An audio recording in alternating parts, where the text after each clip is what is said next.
Let's take a field trip to visit the painter, Doris Wasserman. Doris is an abstract painter. An abstract painting is one that is filled with the elements of art, like line, shape, color, baby, color, form, value, texture, and space. Doris's beautiful abstract paintings are a balance of all of those elements of art. Doris wasn't always an abstract painter, however. She began her artistic career as a medical illustrator.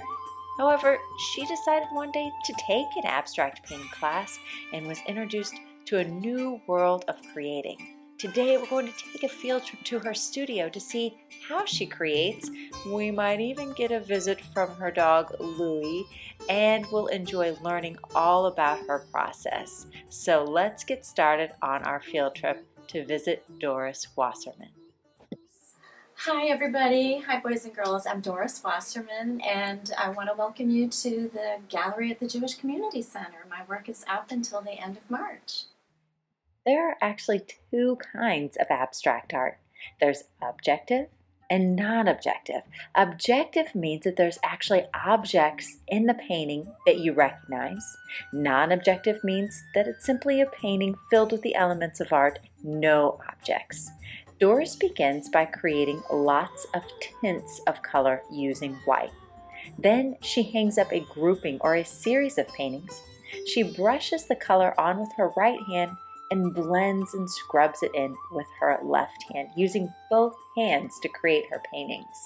This allows her to create a large grouping of paintings at once, thus creating a series. So you were saying whatever color you squirt onto your palette is what you go with. Yeah.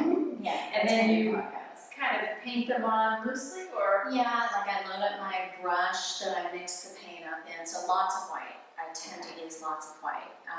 And then I've always got a big blob of white, and then I've got little blobs of color.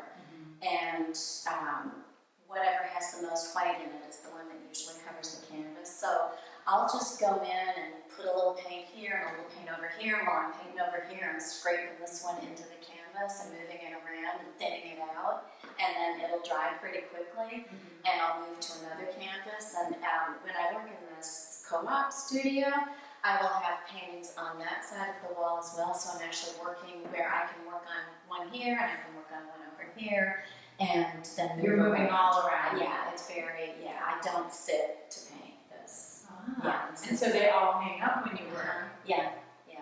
That's very interesting. And so a lot of your paintings are all tints, all light colors, so you don't use a lot of black. Not a lot. And that's where the accent, see, these are still in process. When I get to further place down the pathway, I'll go in here and maybe decide, well, that pencil line needs to be black or very dark. And I use black. I use actually a colored golden mix called Acacious Oxide, which is a sparkling, beautiful, sparkly sort of charcoal paint gray color.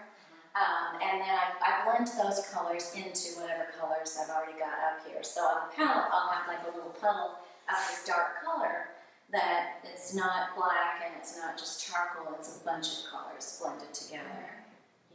And that's why when you work on a grouping of paintings, they have a similar look. You can call those a series. Yes, exactly. Yeah. And so when those are finished, you would start with a new series with a brand new color kind of palette? Yeah, typically I used to do a lot of blues, and I did so many blues, people took notice. I guess it was my blue period. And my last blue painting was The Girl Who Could Not Escape Blue. That's what I called it. And then I moved into other series of colors. How do you know when a painting is finished? That's a good question, especially with an abstract painting. It just feels right. It just feels right. Part of it is composition and balance, and does it say something to me, And when I work at the co-op, I have other viewers who, they don't tell me when it's done, but when they respond, it kind of helps to know what direction I'm going in, to know what direction I might want to go in with it. But yeah, sometimes you're just done. Right. Too. There's that. Okay, I'm done. Or I'm ready to move on to something else. But it's really about the composition of the piece. I mean, that still stays true whether you're painting a still life or a portrait or an abstract. There is definitely a composition point. And you know when you've overdone it too. Yeah, that's a pretty scary place to be. But like, oh, you have to turn the painting to the wall.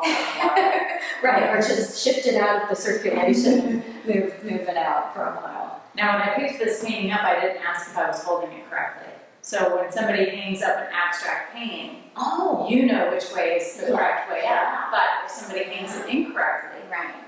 does that strike a chord with you, or are you okay when it's hung a different way? Well, Can you turn if it that it's way? hung, it's got a wire on the back, so I've decided, what top is. But honestly, if it's a successful abstract painting, it's actually going to it should look good in any direction. Now, this one's not finished, so it might not feel just right.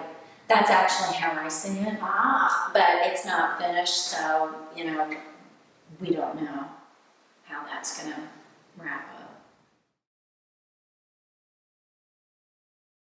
And when I started the abstract class, I just was so intimidated. All I could do was draw circles over and over and over. And I would practice at home on my, on the phone. Do you doodle when you're on the phone? So I gave myself an assignment to not make circles, but to make like leaf shapes or triangles or squares, like something else, because all I could do was circles.